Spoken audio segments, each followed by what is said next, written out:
So giant corporations are getting away with murder in the Trump era, and you're about to see the perfect example of that. At least 60 companies reported that their 2018 federal tax rates amounted to effectively zero or even less than zero on income earned on U.S. operations, according to an analysis released today by the Washington, D.C.-based think tank, the Institute on Taxation and Economic Policy. The number is more than twice as many as ITEP found roughly per year on average in an earlier multi-year analysis before the new tax law went into effect. Wow, so Trump doubled the number of corporations paying zero. Among them are household names like technology giant Amazon.com and entertainment streaming service Netflix, in addition to global oil giant Chevron, pharmaceutical manufacturer Eli Lilly, and farming and commercial equipment manufacturer John Deere and Company.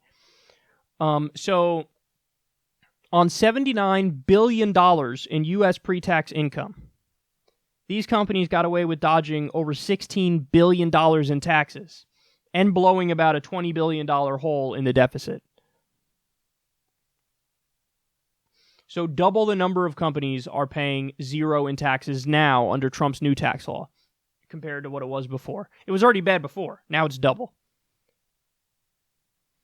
Now, by the way, some people might say, if they're a conservative, they might say, well, I don't want them to pay taxes anyway, so I like this. Okay, that's a weird position to take, but nonetheless, let's accept that premise for a second.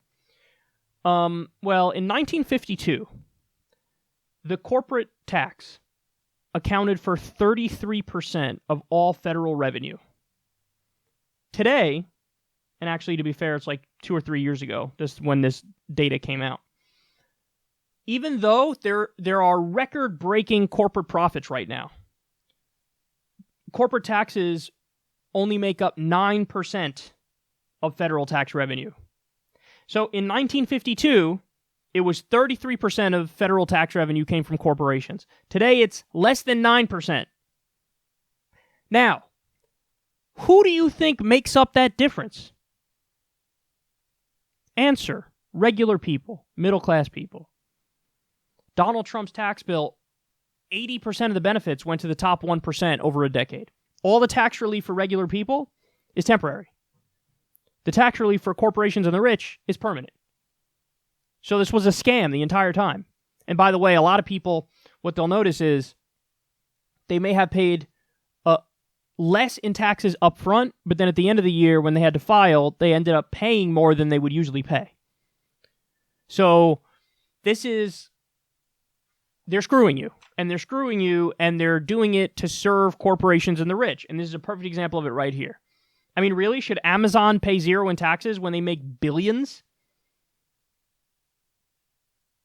I mean, you tell me. That strikes me as an obviously broken system.